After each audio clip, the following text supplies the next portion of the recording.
Let's turn in Matthew's Gospel to chapter 14 as we continue our journey through the New Testament now, as we've been going through the entire Bible from Genesis to Revelation. Matthew chapter 14. In the first 12 verses, Matthew is going to write concerning the ministry of John the Baptist. In verses 13 to 21, he's going to record for us the feeding of the multitude of 5,000 men, plus women and children, with just the 5 loaves and the 2 fish, and the 12 baskets that were left over. Verses 25 to 31, Jesus walking on the water, and then 34 to 36, the ministry of Jesus in Gennesaret. So, looking at the ministry of John the Baptist, verses 1 through 12. At that time, Herod the Tetrarch heard of the fame of Jesus, and he said unto his servants, "This is John the Baptist. He is risen from the dead, and he shows forth themselves in him." And he shows forth themselves in him. For Herod had laid hold on John, bound him, put him in prison for Herodias' sake, his brother Philip's wife. He had actually sort of vamped his brother's wife, and she saw greater advantages with Herod than with his brother Philip, and so he had married her, or he had took her as his wife, and so John rebuked him for that, and he said, "It is not lawful for you to have her." And so she had a thing against John and wanted to see John dealt with. And so when he would have put him to death, he feared the multitude because they saw John as a prophet. But when Herod's birthday was kept, and the daughter of Herodias danced before them and pleased Herod, whereupon he promised with an oath to give her whatsoever she would ask, and she, being before instructed by her mother, said, "Give me the head of John the Baptist in a charger." And the king was very sorry. Nevertheless, for the oath's sake, and for them which sat with him at meat, he commanded that it be given to her. And he sent and beheaded John in the prison, and his head was brought in a charger, given to the damsel, and she brought it to her mother. And his disciples came and took the body and buried it, and they told Jesus. So the death of John the Baptist recorded for us here, and it was to actually please the mother of Herodias, the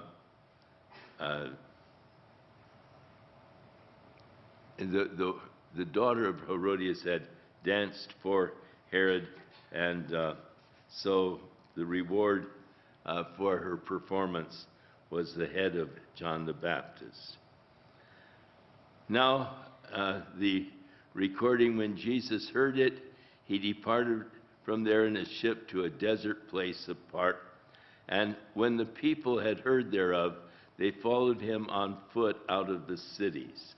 And Jesus went forth and saw a great multitude, and was moved with compassion toward them, and he healed their sick. In the upper end of the Galilee, it is easy to run around the upper end of the Galilee. It isn't that many miles, and you can watch a ship as it takes off from Capernaum and goes across the sea, and you can see it all the way over to the other side of the Sea of Galilee. So they watched the disciples as they got in the ship with Jesus. He was going out to a deserted area, and he was just wanting to get alone and probably just, you know, meditate on John's being put to death by Herod, and just, you know, one of those things. And but the people saw where he was going to go, and so they ran around the upper end of the Sea of Galilee, so that when he came to the other side, they were already there waiting for him. And so he was moved with compassion toward them, and he healed their sick. I love that phrase, moved with compassion. Whenever Jesus saw a hungry group of people, people hungry for a work of God, an experience of God, it always touched his heart. It always moved him to do special works. And so when the evening had come, his disciples came to him and they said, "This is a deserted place, and the time is now past. Send the multitudes away, that they might go to the villages and buy themselves victuals." But Jesus said unto them, "They don't need to depart. Give them to eat." And they said unto him, "All we have is just 5 loaves and 2 fish." And he said, "Bring them hither to me." And he commanded the multitude to sit on the grass. And he took the 5 loaves and the 2 fish, and looking up to heaven, he blessed and he broke, and he gave the loaves to the disciples, and to the disciples to the multitude. And they did eat and were filled. That word filled in the Greek is glutted. They ate until they couldn't eat anymore. You've experienced that, I'm sure, at picnics and other times when you ate so much you wondered, you know, why in the world did I eat that much? Thanksgiving's coming, watch out. And so they took up of the fragments that remained 12 baskets full. And this, you remember, 5,000 men beside the women and children, eating until they were glutted. And this is just from the 5 loaves and the 2 fish. And they that had eaten were about 5,000 men, beside the women and children. So quite a remarkable miracle that Jesus wrought in the blessing of the 5 loaves and the 2 fish. Now, there are those who claim to be Bible scholars and Bible teachers, and they don't really believe in miracles, and they have a hard time with stories like this concerning Jesus. And so the explanation that they give on this is that here they were, gathered 5,000 men beside the women and children in this deserted area, and Jesus had them all sit on the grass. And they said that in those days, people had these long robes and sort of tied at the wrist, and they would carry their lunches and all in their robes there. And when they were hungry and going to eat, no one was willing to share what they had with others.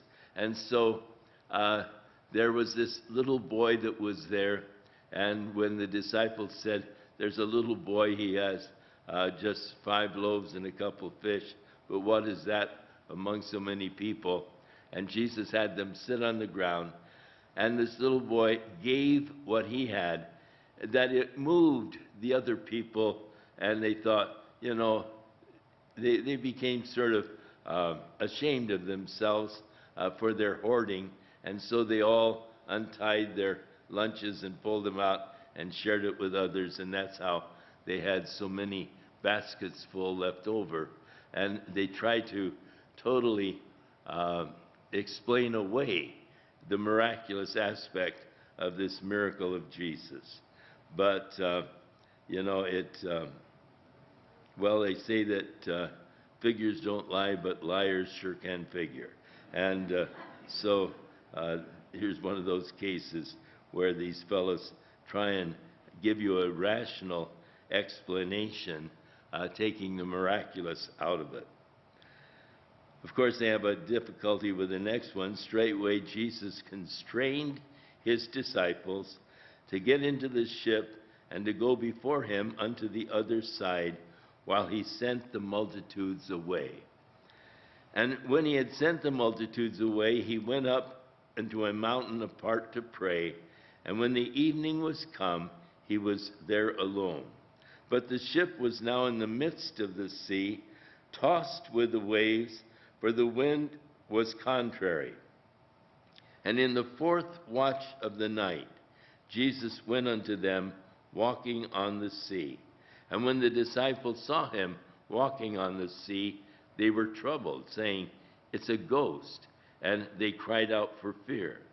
But immediately Jesus spake unto them, saying, Be of good cheer, it is I. Don't be afraid. And Peter answered him and said, Lord, if it is you, bid me come unto thee on the water. And he said, Come. And when Peter was come down out of the ship, he walked on the water to go to Jesus. But when he saw the wind boisterous, he was afraid, and beginning to sink, he cried, Lord, help me or save me. And immediately Jesus stretched out his hand and caught him and said unto him, O thou of little faith, why did you doubt? And when they were come into the ship, the wind ceased. And they that were in the ship came and they worshipped him, saying, Of a truth you are the Son of God. And when they were gone over, they came to the land of Gennesaret. And when the men of that place had knowledge of him, they sent out into that country round about, and brought unto him all that were diseased, and they besought him that they might only touch the hem of his garment, and as many as touched were made perfectly whole. So the beautiful ministry of Jesus given to us here in chapter 14 of Matthew. There are again Peter in the ship when they saw Jesus walking on the water, and when he assured, It is I, Peter said, Lord, if it's you, bid me come to you. And Jesus said, come on. There are people that are, finding fault with Peter. He started to walk on the water to Jesus, and until he saw the waves and all, and got a little panicky and began to sink. And Jesus took him by the hand and helped him back into the ship. And people sort of get after Peter for his, lack of faith, you might say, sinking and all. But at least give him credit. He got out of the ship and started to walk on the water, was doing all right until he got his eyes off of Jesus and on the water, and then when he began to sink. It's sort of true of us. We do all right as long as we keep our eyes on Jesus. But when we start looking at our circumstances, we begin to doubt, and we wonder, what am I doing here? And, we begin to sink. And so the key or the secret, keep your eyes on Jesus. Don't look at the circumstances. They can rob you of your faith. They can just really drain you of your faith. Keep your eyes on Jesus, and you can walk on water. So that's the key here. Getting into chapter 15, we start out the first 9 verses, Jesus dealing with the scribes and the Pharisees. Verses 10 and 11, Jesus dealing with the multitudes. Verses 12 to 20, Jesus and his disciples. So with 3 different groups, the scribes, the Pharisees, the multitudes, and with his disciples. And then Jesus going over to the coastal cities of Tyre and Sidon. And then verses 29 to 31, his return to Galilee and his ministry there. And then in 32 to 38, he is now again going to feed the multitude of people, but this time it's 4,000 men with women and children, and he has 7 loaves and a few little fish. And of course, there were 7 baskets of food left over from this feeding. So a similar miracle to chapter 14, and again, feeding the multitudes with just a few loaves of bread and a few fish. So then came Jesus and the Pharisees, which were of Jerusalem. Then came Jesus to Jesus, the Pharisees and the scribes, which were from Jerusalem. And they said to Jesus, "Why do your disciples transgress the tradition of the elders? For they do not wash their hands when they eat bread." But he answered and said to them, "Why do you also transgress the commandment of God by your traditions? For God commanded, saying, 'Honor thy father and thy mother,' and he that curses his father or mother, let him die the death. But ye say, Whosoever shall say to his father or to his mother, This is a gift by which you might be profited by me, and they honor not their father or mother, he shall be free. And thus you make the commandment of God of no effect with your traditions." So there were a lot of traditions that the Jews followed. It's interesting, you had 10 commandments. Then, of course, they had books that they wrote explaining what the 10 commandments meant. And in that book of explanations, they had several volumes of just expanding on the 10 commandments. And then they had books that explained the explanations that they had given. And so it ended up with a whole, like an Encyclopedia Britannica of explanations and all of, what the 10 Commandments were all about.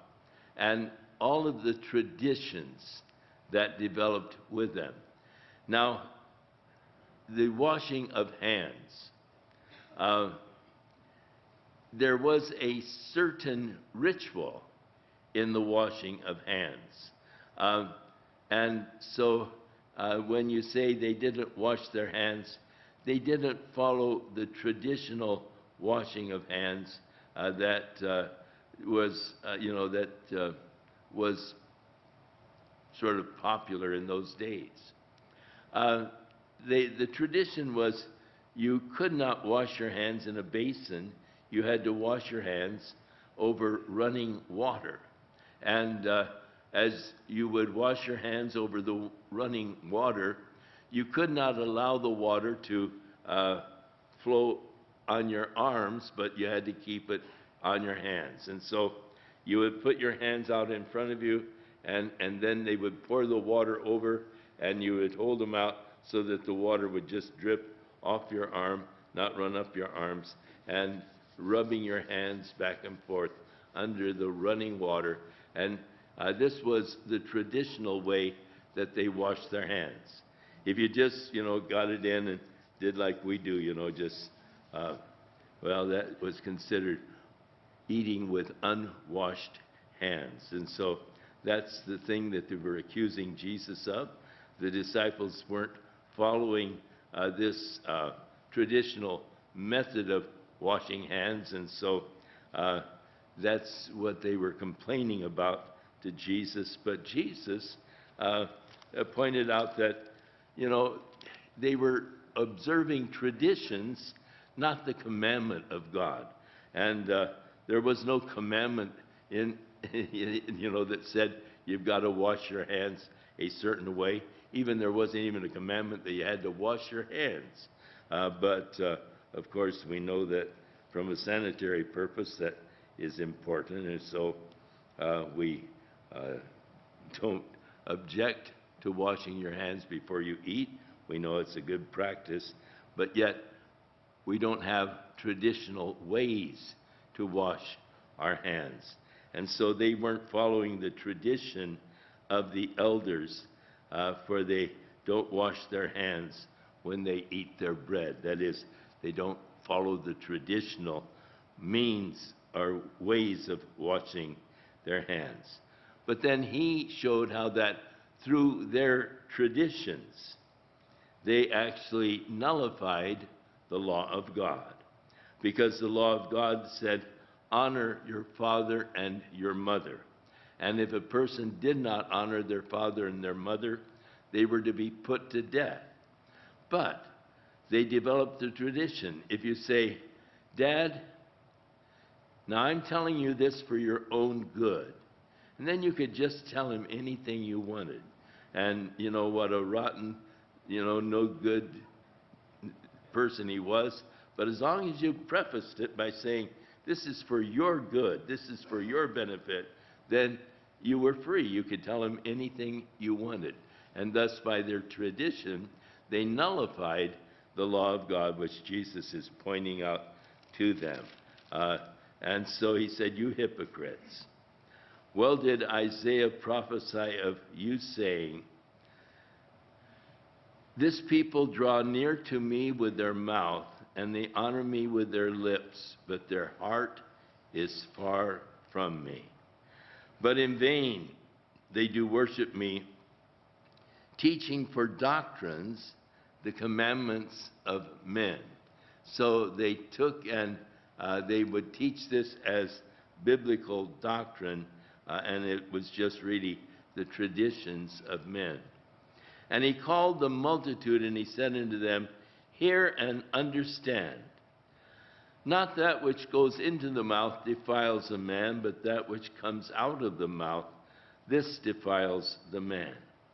And then his disciples came and they said, don't you know that the Pharisees were offended after they heard this saying? But he answered and said, every plant which my heavenly Father hath not planted will be rooted up. Let them alone. They are blind leaders of the blind. And if the blind lead the blind, they will both fall in the ditch.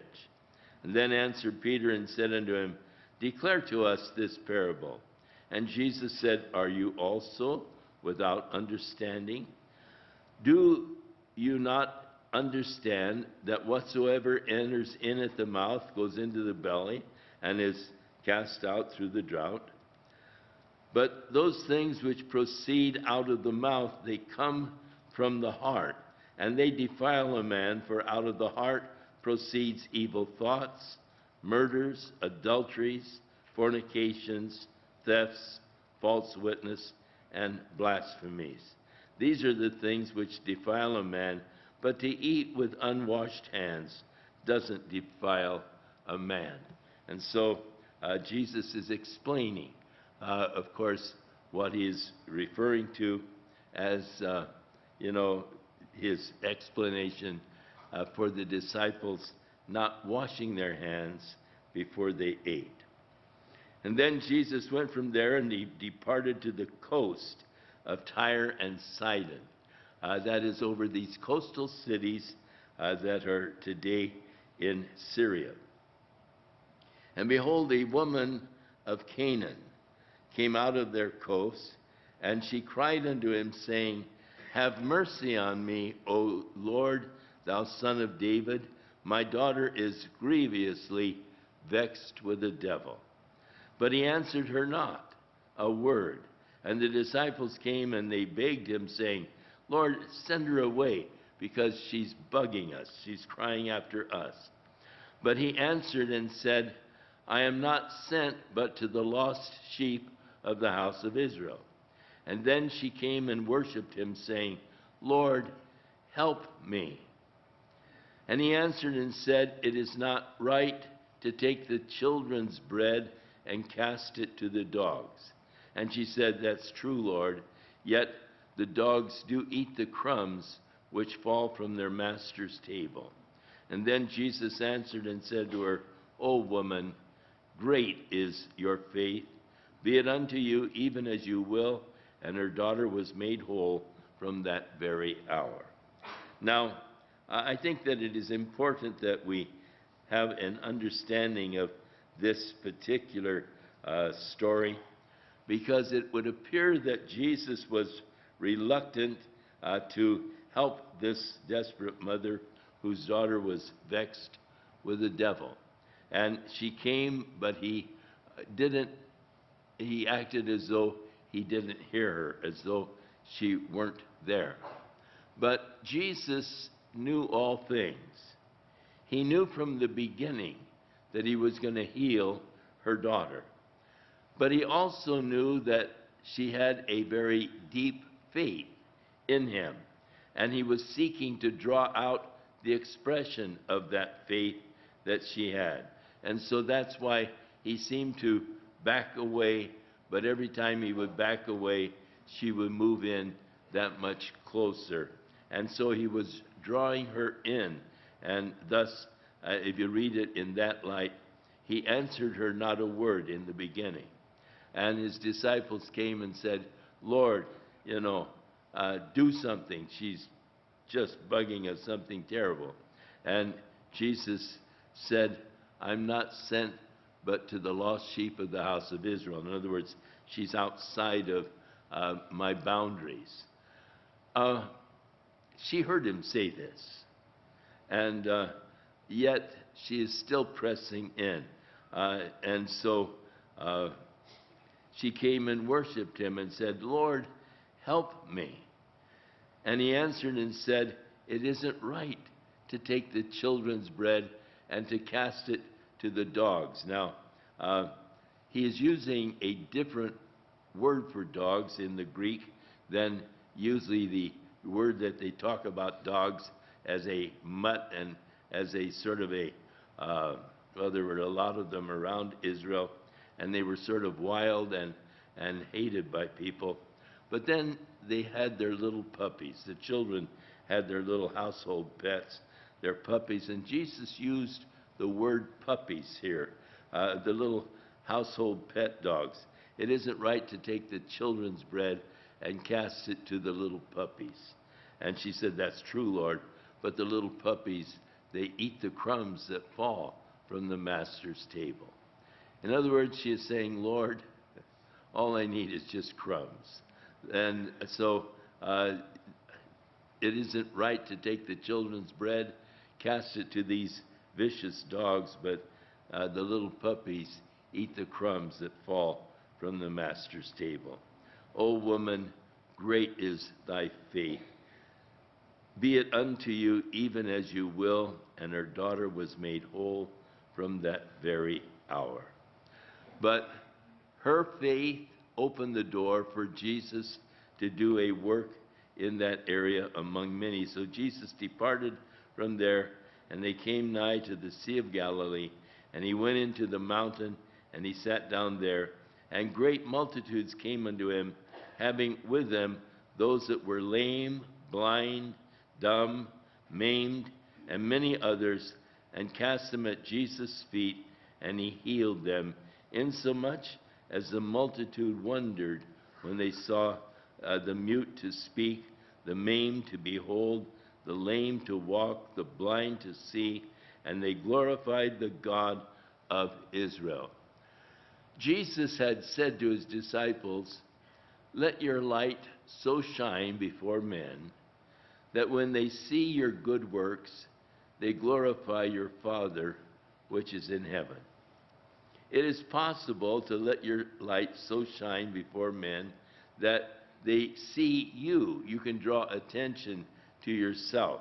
And, and I've seen a lot of this kind of stuff happening where people are seeking to draw attention to themselves through the working of God's power and so forth through their lives, but they do it in such a way as they receive glory, they receive credit, they receive, the praise of man. But that's not what Jesus said. Do it in such a way that when they see the good works, they glorify your Father, which are in heaven. I'm always a little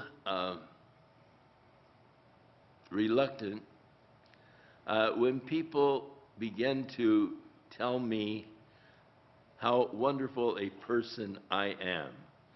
It makes me realize I must be doing something wrong. I'm drawing attention to myself. I've had, thinking about this one lady, her husband was a psychiatrist, and he had a practice out in the Pomona Valley area. In fact, he had his offices there, and quite a large practice. And he was an agnostic, and so she wanted me to witness to her husband, so she invited Kay and I over for dinner, and after dinner, she and Kay retired to the kitchen to do the dishes so that her husband Bud and I would have to sit there together and talk in the living room. So we sat and we talked, and after a long conversation, I said to him, Bud, we've been talking for quite a while, and I said, I know that you've been psychoanalyzing me. And as you have, you understand me a little bit. I mean, I've been open with you and answering your questions, telling you what I feel and how I react and respond. Tell me, what do you think I have lost because of my faith in Jesus Christ? What does it cost me? What have I lost as a result of it? And he looked at me and he said, not a damn thing. He said, I wish I had the peace and all that you have. And I said, well, Bud, you can. And so I invited him to get on his knees, and together we prayed as he asked the Lord to come into his life. He was having a lot of problems, psychological problems, because being a psychiatrist, people would come in and they would, be suicidal and all, and he would give them advice, and then he couldn't sleep at night because he was worried about them committing suicide, and what if they commit suicide and then I failed and all, and so he couldn't sleep at night, so he started taking sleeping pills at night. Well, in the morning, he couldn't wake up, and so he started taking uppers in the morning. So he got hooked on uppers and downers, so at night he would take the sleeping pills. In the morning, he'd take the amphetamine to keep him going during the day, and he got hooked on both, and he realized he had a real problem, but he couldn't do anything about it. But as he accepted the Lord really began to minister to him. Well, Edie came over the next morning. She called up and said, Chuck, I've got to talk to you. And so she came on over, and she came into my office, and she said, oh, Chuck, you're so wonderful. You're so, I knew you could do it, Chuck. You're so great. You're so wonderful. I said, hold on, Edie, hold on. Your husband is a psychiatrist, true? She said, yes. I said, he's also a neurosurgeon. She said, yes. I said, what if he had operated on a patient that was having problems with their brain, and they had an aneurysm, and so he operated and he tied off the little veins, and they were well? What if they came back to his office and they said, do you have the instruments that you used in the operation? And he got out his case and showed them the instruments, and they picked up the little scalpel and said, oh, you're the greatest scalpel in the world. You're so sharp. You made such neat cuts and so forth. I said, your husband would think they need psychiatric help, and they would begin to minister to them, in a different way. And I said, you don't praise the instrument. You praise the one who used the instrument and his skills. And I said, so don't praise me, Edie. Praise the Lord for what he has done in Bud's heart and in Bud's life. And so she got the message, and it was great to see how that the Lord really worked in and through that particular experience. So, where were we? Before we got sidetracked here. So, Jesus, again, is feeding now 4,000 people, or 4,000 men, beside the women and children, and they are taking up 7 baskets full of fragments left over. So they were all eat and were glutted, and as with the first case. And they that did eat were 4,000 men, beside the women and children. And he sent away the multitude, and took the ship, and came to the coast of Magdala. Now, Magdala is there at the Sea of Galilee, and it is not that far from Capernaum, and it is where actually the main road comes from the upper Galilee on into the Sea of Galilee, and so that is where Magdala was, and it's across the sea from Gennesaret, where Jesus had been. So in chapter 16, first of all, in the first 4 verses, the Pharisees are seeking a sign.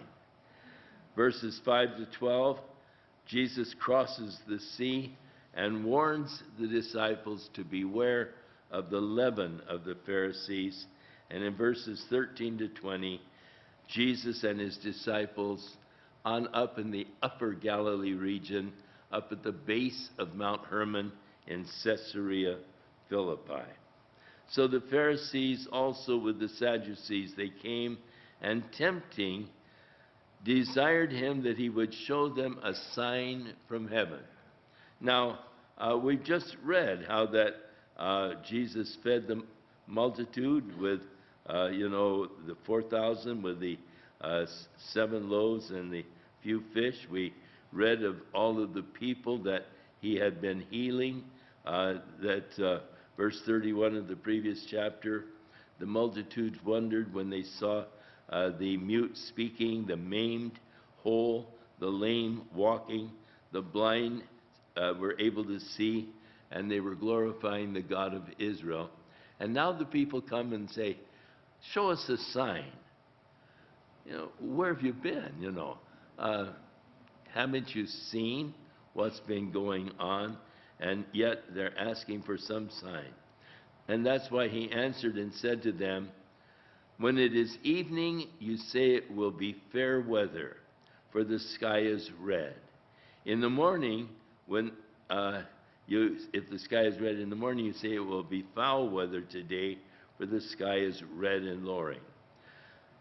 O you hypocrites, you can discern the face of the sky, but you cannot discern the signs of the times. And, I think that Jesus might be saying that today, where people are saying, where are the signs of his coming? Well, I'll tell you, all around us, there are signs that the coming of Jesus is very, very near. And, of course, on Wednesday night, we'll be looking at these signs of the times, and showing us that the Lord's coming is very, very near, even at the doors. And so, you can't discern, he said, the signs of the times, rebuking them, because they're so obvious, and yet they just can't discern them. He said, a wicked and an adulterous generation seeks after a sign, and there shall no sign be given to it, but the sign of the prophet Jonah. And he left them and departed. What is the sign of the prophet Jonah? Well, earlier he told them that as Jonah was 3 days and 3 nights in the belly of the whale, so shall the Son of Man be 3 days and 3 nights in the heart of the earth.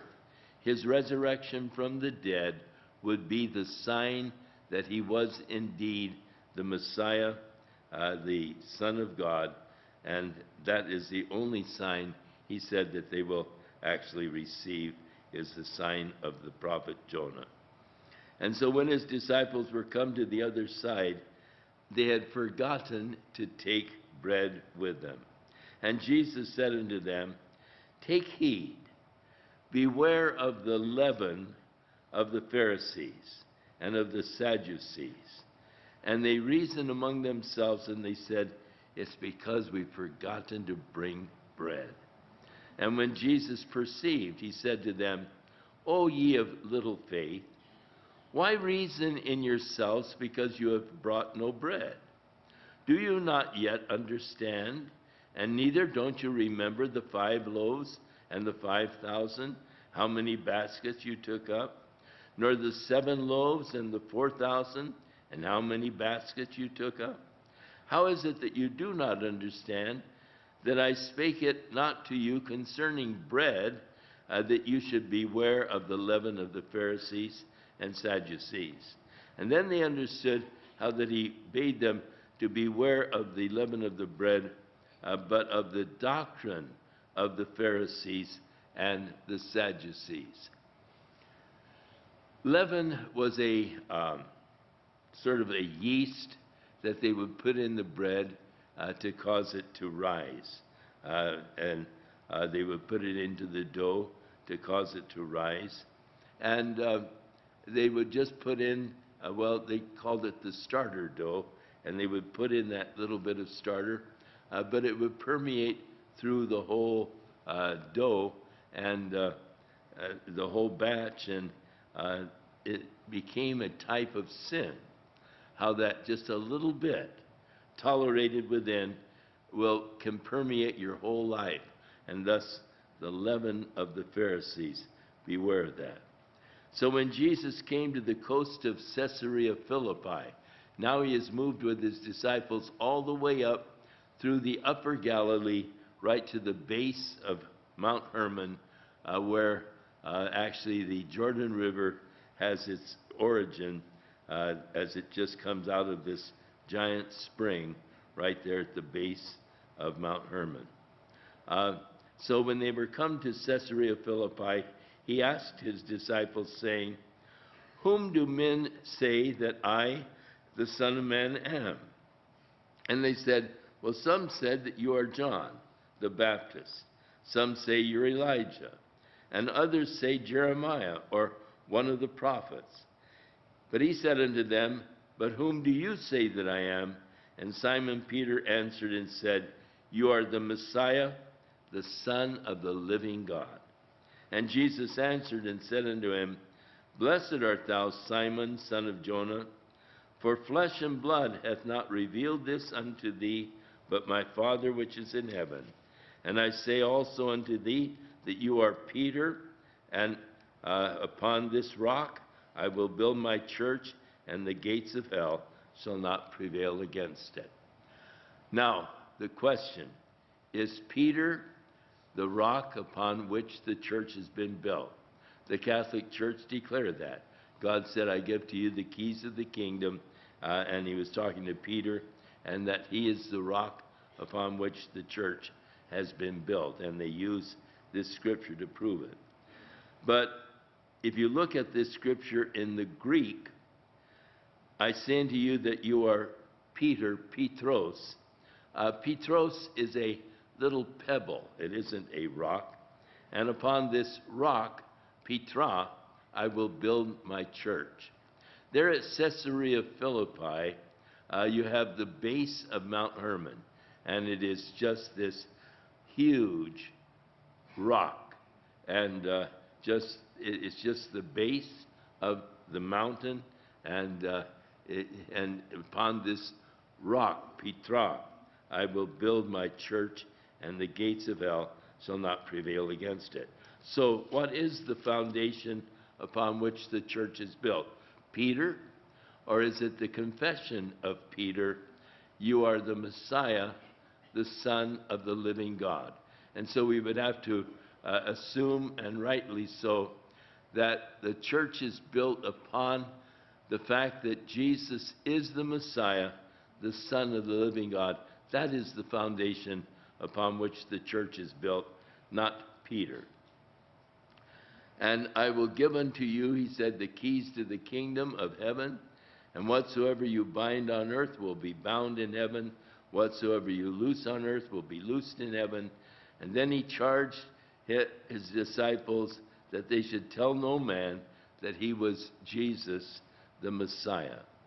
But from that time forth, Jesus began to show unto his disciples how that he must go to Jerusalem and suffer many things of the elders and of the chief priests and scribes, and be killed, and be raised again the third day. So he's, now that they're recognizing, and he is acclaiming to them that their recognition is correct, he is the Messiah, because they were anticipating the Messiah to set up the kingdom of God immediately. And he, knowing that he was going to be crucified, was trying to prepare them to correct, really, their mistaken notion that he was going to be set up and begin to rule over the nation immediately. In fact, they had been arguing on this thing. Among themselves, they were arguing who would be the greatest when he sets up the kingdom. And, they would get in these big arguments on these things. And Jesus knew that they misunderstood his first coming, that he was going to be giving his life. And so now he's wanting to prepare them for the fact that he's not going to be setting up the kingdom immediately. That's something down the road in the future.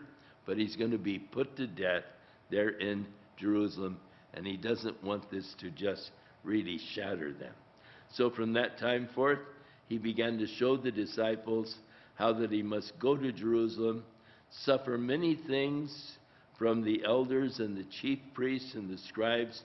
He would be killed, but he would rise again the third day. Then Peter took him and began to rebuke him, saying, Be that far from thee, Lord, this shall not be unto thee. So here's Peter now rebuking him when he's beginning to talk about his death, because Peter was figuring he was going to be chief of state when the Lord set things up, and the Lord's talking about his being put to death, and he just says, Lord, shame on you talking like that, it's not going to be. But notice Jesus turned to him and said, he turned to Peter and he said, Get thee behind me, Satan. You are an offense to me, for you don't tell the difference or savor the things that are of God, but only those that are of men. Now, if Peter was the rock upon which the church was to be built, already you've got big problems, because in the next sentence or so, Jesus is saying to Peter, Get thee behind me, Satan. You offend me because you lack discernment. You can't tell that which is from God and that which is from men. And then said Jesus to his disciples, If any man will come after me, let him deny himself, take up his cross, and follow me. 3 requirements for discipleship. Number 1, deny himself. Now, it is interesting to me that Jesus didn't give a list of things that you can't do as a Christian. There are many churches that will give you those kinds of lists, but Jesus didn't give a list of things. He just said, deny yourself. Deny yourself what? Whatever keeps you from following Jesus completely. Whatever keeps you from taking up the cross and following him, That's what you need to deny yourself. What's ever standing in the way of your complete commitment of your life and all unto Jesus Christ, get rid of it. Deny yourself. Take up your cross. With Jesus, taking up the cross was submitting himself fully to the will of the Father. There in the garden, before he went to the cross, he was praying, Father, if it is possible, let this cup pass from me. Nevertheless, not what I will, but thy will be done. So with Jesus, taking up the cross was a total submission to the will of the Father. And with us, it is the same. It's submitting ourselves to the will of the Father. It probably won't involve a cross, but yet there will be things that we need to, take up the cross to follow him. And of course, the third thing, follow me. I don't know of any life that is more exciting, more thrilling than that life of following Jesus Christ. And I highly recommend it. I've had, such glorious experiences in following Jesus Christ. It's led me all over the world and in so many places and in so many things. Just having surrendered and submitted myself to do his will has been a blessing, has been a thrill, and I just can't say enough for just what the joys and the glory of following Jesus Christ.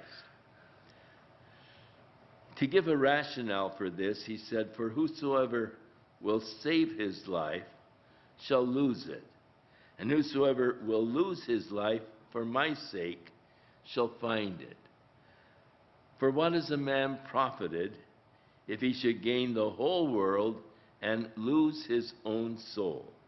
Or what shall a man give in exchange for his soul? For the Son of Man shall come in the glory of his Father with his angels, and he shall reward every man according to his works. Verily I say unto you, there are some standing here which will not taste of death till they see the Son of Man coming in his kingdom. Now, this particular verse is a reference to the next verse, which after 6 days, Jesus took Peter, James, and John, and he took them up into the mountain, that would be Mount Hermon, and he was transfigured before them, and his face did shine as the sun. His raiment was as white as the light, and behold, there appeared unto him Moses and Elijah talking with him. And then answered Peter and said unto Jesus, Lord, it's good for us to be here, and thou, if thou wilt just make here, let us make here 3 tabernacles, one for you, one for Moses, one for Elijah. And while he yet spake, behold, a bright cloud overshadowed them, and the voice out of the cloud which said, This is my beloved Son, in whom I am well pleased. Hear ye him. Peter is saying, let's make 3 tabernacles. One for Moses, that is representing the law. One for Elijah, that would be representing the prophets. And one for Jesus. And let's just make these shrines right here. And the voice out of the cloud said, This is my beloved Son, in whom I am well pleased. Hear ye him. That is, listen to what Jesus said. We are not to be guided or directed by the law or by the prophets. We're to be directed by the words of Jesus in these days. And so I like this rationale that Jesus gives. as he says to take up the cross and follow him. For if you seek to save your life, you're going to lose it. But if you will lose your life for his sake, you'll find it. Surrendering yourself and living fully for him, you'll discover what life is intended to be, what God means and wants your life to be. The rich, full life of following Jesus Christ. But then he gives the rationale. What is it to profit to you if you should gain the whole world but lose your own soul? I don't know how rich you want to be when you die. Maybe you've got that all figured out. I don't. It doesn't matter to me. But what if you did gain the whole world? What if you were as rich as Gates, you know? You had so many billion you couldn't spend it all. What profit would that be if in the gaining of these riches you lost your own soul? You would spend eternity in hell separated from God. You think people are going to say, oh, that lucky guy, you know, he was so wealthy and he was so rich when he died. And yeah, but he's in hell. Oh, but yeah, he had all of those riches. Well, where are they now? Oh, I don't know, but he was rich, you know, he could get anything he wanted and all. Well, what value is that if you're being tormented in hell, you know? And what is it profited if you would gain the whole world, but in so doing lose your own soul? Or second, what shall a man give in exchange for his soul? I look at what people are giving in exchange for their soul today, and I realize, you know, you're selling out too cheap. There are people who are selling their soul for just sexual pleasures, and they just are controlled and ruled by their sexual desires and all, and selling out for that. Some are selling out for just a bottle of beer, you know, how ridiculous to give your eternal soul for these things that the world has to offer. Let me tell you what, the world cannot offer you enough that would make it a good deal to exchange for your soul. No matter what they would offer, it would be far too little to exchange your soul for anything of this world. So if you gain the whole world but lost your own soul, or what is it that you are willing to exchange your soul for? For the Son of Man will come in the glory of his Father with his angels, and he shall reward every man according to his works.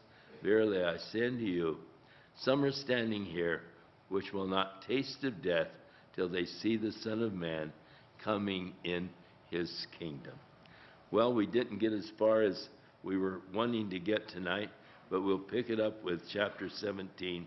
But I went into 17 just to show you that I think that when they divided the Bible in chapters and verses, I think that they made a real mistake here in separating chapter 16 and 17 right at this point, because it goes right into chapter 17 where Jesus is transfigured, and that's what he's talking when they would see him coming in his kingdom. They would see him with Moses and Elijah talking about the kingdom of God, and so that's what Jesus was making reference to. And with the chapter in which we did tonight, we stopped at the end of chapter 16, but I went into chapter 17 to show you the tie, and of course we'll pick it up in chapter 17 next week, and we'll see the tie between chapter 16 and 17, verses 28 of 16 and verse 1 of chapter 17, so that you don't get confused.